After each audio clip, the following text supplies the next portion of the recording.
চারটা কাজ পাওয়া গেল। নবীজি তার জীবদ্দশায় কখনো ছেড়ে দেন নাই। কিন্তু এমন উম্মত দুনিয়ার বুকে আছে যে উম্মত আল্লাহর হাবিবের উম্মত হিসাবে স্বীকৃতি দেয়, কিন্তু জীবনে আল্লাহ রাসূলের একটা সুন্নাতের বাস্তবায়ন করে নাই। এমন উম্মত সমাজে আছে না নাই? সম্মানিত হাজিরিন, যদি রাসূলকে ভালোবেসে থাকতো, আল্লাহর হাবিবের প্রতিটি কথা প্রতিটি কাজকে হুবহু ভাবে অনুকরণ করতো কি করতো না বলেন? কিন্তু সমাজের মধ্যে বাস্তবায়ন নাই। মসজিদে নামাজ পড়ে সুদে টাকা লাগায়, আছে না নাই? আরো জোরে বলেন, আছে না নাই? মসজিদে জামাতের সাথে নামাজ আদায় করে সুদী কারবারের সাথে যুক্ত আছে, এমন মুসলমান সমাজে আছে না নাই? আবার দেখবেন 5 ওয়াক্ত নামাজ পড়ে কপালে দাগ পড়ে গেছে, তসবিহ হাতে নিয়ে সারাদিন কি করে আল্লাহই ভালো জানে, ঘুষের কারবারের সাথে যুক্ত এমন লোক সমাজে আছে না নাই? সব কিছু ঠিক আছে, 5 ওয়াক্ত নামাজ মসজিদে জামাতের সাথে আদায় করে, নামাজ পড়ে মসজিদ থেকে বের হয়, অন্যের সুন্দরী স্ত্রী রাস্তা দিয়ে হেঁটে যায়, লুচ্ছার মতো করে তাকাই থাকে, এমন লুচ্ছা মুসল্লি সমাজে আছে না নাই? 5 ওয়াক্ত নামাজ জামাতের সাথে পড়ে, আরে বদমাশ, আল্লাহ পাক তোর 1 ওয়াক্ত নামাজকে কবুল করে না, এটার প্রমাণ তুই নিজে। কেমনে? আল্লাহ পাক রাসূলকে জানিয়ে দিয়েছেন, ইন্নাস সালাতা তানহা আনিল ফাহশাই ওয়াল মুনকার। সুবহানাল্লাহ, আরো জোরে বলেন সুবহানাল্লাহ।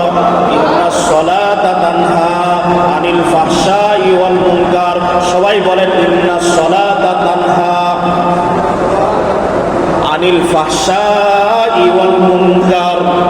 আল্লাহ পাক জিবরাইল আমিনের মাধ্যমে আমার রাসূলের উপরে তিনি আয়াতকে নাযিল করে দিয়েছেন, ইন্নাস সালাতা তানহা আনিল ফাহশাই ওয়াল মুনকার। ইন্না বলেছেন, প্রথম শব্দ কি? আপনারা কথা বলেন না কেন? প্রথম শব্দটা কি? আরো জোরে বলেন, কি? আপনাদের ঘুম আসতেছে নাকি? জোরে বলেন তো সুবহানাল্লাহ। আরো জোরে বলেন আলহামদুলিল্লাহ। বলেন আল্লাহু আকবার, লা ইলাহা ইল্লাল্লাহ। আমরা কার গোলাম? সবাই জবান ছেড়ে বলেন, কার গোলাম? সবাই জবান ছেড়ে বলেন, কার গোলাম? আমরা গোলামি করব কার? আমরা কথা বলবো কার জন্য?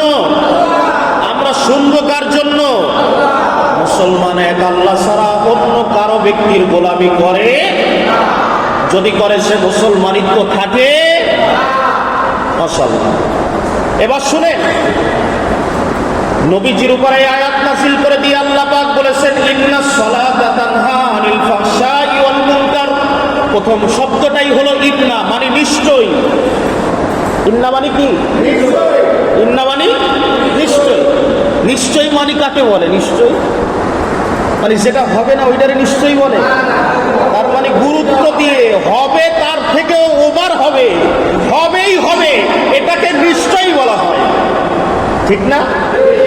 একটা হলো হবে আনে, দেখবো আনে, করবো আনে, সময়টা পাইয়া লই, কথা আছে না নাই?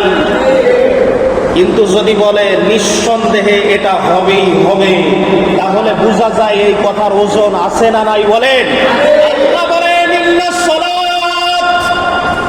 নিশ্চয়ই নামাজ, তানহা, ইন্নাস সালাতা তানহা আনিল ফাহশাই ওয়াল মুনকার, সকল প্রকার অশ্লীল ফাহেশা কাজ থেকে মানুষকে বিরত রাখে। সুবহানাল্লাহ। আপনি 5 ওয়াক্ত নামাজ পড়েন, ফাহেশা কাজ করেন, নামাজ কবুল হয়েছে কি হয় নাই? এমিয়া জোরে কথা বলেন, নামাজ কবুল হয়েছে কি হয় নাই? আপনি নামাজ পড়েন, সুদী কারবারি করেন, আপনি নামাজ পড়েন, জেনার কাজের সাথে যুক্ত আছেন, আপনি নামাজ পড়েন, ঘুষের সাথে জড়িত আছেন, আপনি নামাজ পড়েন, আপনার হাত থেকে, আপনার মুখ থেকে, আপনার জবান থেকে মুসলমান নিরাপদ নয়, আপনি আবার হুঙ্কার দেন ইসলামী রাষ্ট্র কায়েম করতে চাই। আপনার মতো মুনাফিকের মাধ্যমে পৃথিবীতে কোনোদিন ইসলামী রাষ্ট্র কায়েম হবে না।